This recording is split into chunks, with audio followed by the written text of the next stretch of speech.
प्रणाम भगवान। ओम श्री गुरुवे नमः। ओम गुरुर्ब्रह्मा गुरुर्विष्णु गुरुर्देवो महेश्वरः। गुरु साक्षात् परम ब्रह्म तस्मै श्री गुरुवे नमः। ओम शांति शांति शांति। ओम ब्रह्म ज्ञान और उसकी साधना द्वारा स्वामी अखंडानंद सरस्वती जी महाराज द्वारा भगवान। ओम स्वामी जी कल कारणम गुण संगस्य सद असद निजन्मसु की व्याख्या कर रहे थे। स्वामी जी कहते हैं कि यह संसार का कारण क्या है, क्यों मनुष्य इसमें बंधा हुआ है। न प्रकृति में पुरुष को बांधने का सामर्थ्य है और न पुरुष में प्रकृति के साथ बंधन की योग्यता है। पुरुष ज्ञान मात्र होने के कारण प्रकृति के साथ बंध नहीं सकता और प्रकृति जड़ होने के कारण, दृश्य होने के कारण, परिवर्तनशील होने के कारण, मिथ्या होने के कारण पुरुष को बांध नहीं सकती। तब वह पुरुष के चित्त में जो गुण संग है उसी में बंधा हुआ सा रहता है। गुण संग माने बस हमको तो यह दिखे, यही मिलना चाहिए। देखो एक आदमी के मन में हुआ कि हमको तो ऐसा ही वस्त्र पहनना है, तो ऐसा वस्त्र मिलेगा इतने रुपए में, तब इतना रुपया कमाना है। फिर इतना रुपया कहाँ मिलेगा? बोले ईमानदारी से तो नहीं मिलेगा, चोरी बेईमानी से मिलेगा। तब फिर चोरी बेईमानी में जाना। भाई चोरी बेईमानी करोगे तो कभी ना कभी पकड़े ही जाओगे, तो जेल में जाना होगा। इस बंधन का हेतु क्या हुआ कि ऐसा ही कपड़ा पहनेंगे, यह आग्रह। जेल में कैसे गए कि जब मनुष्य के मन में यह हो जाता है कि हम ऐसा ही भोग भोगेंगे। रोटी की कमी नहीं है, बोले हम बाजरा नहीं खाएंगे, चावल नहीं खाएंगे, हम ज्वार नहीं खाएंगे, गेहूं खाएंगे।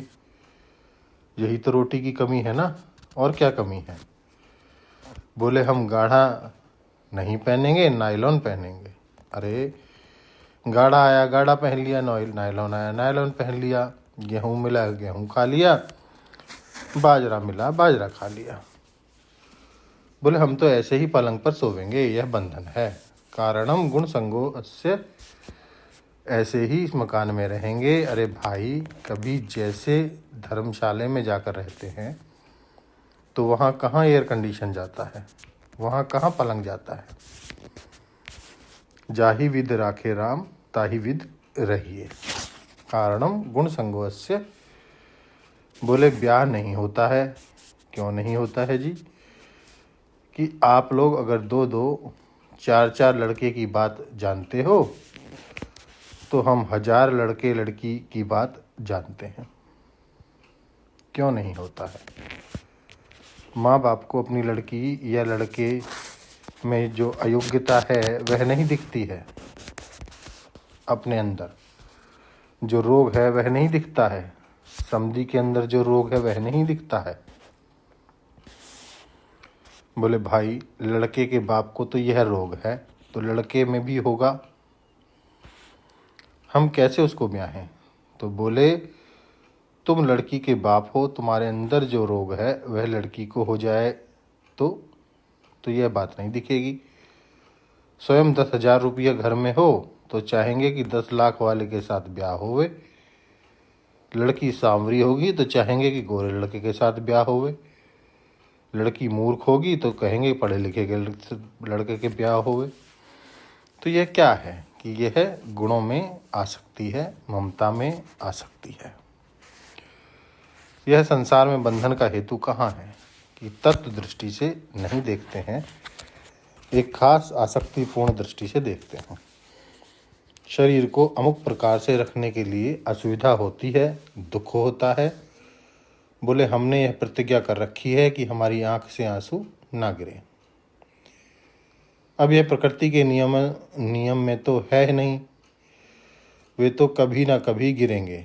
अगर ईश्वर के लिए रो लो तो बहुत बढ़िया है, नहीं तो पति से लड़ाई करने के रोना पड़ेगा, पुत्र से लड़ाई करके रोना पड़ेगा, धन जाने पर रोना पड़ेगा, आंसू तो निकलेंगे। अब तुम कहते हो हमारा मन हमेशा ऐसा ही रहे, कभी इसमें गम ना आवे। यह तो तुम्हारा आग्रह है कि इसमें दुख ना आवे, यही दुख का हेतु है, दुख ना आवे। यह आग्रह ही दुख का हेतु है, आप गौर करके देखना। तो आग्रह ही दुख का हेतु है। आगे का सत्संग लेंगे अगले सत्संग में। ओम शांति ही शांति ही शांति। प्रणाम भगवान।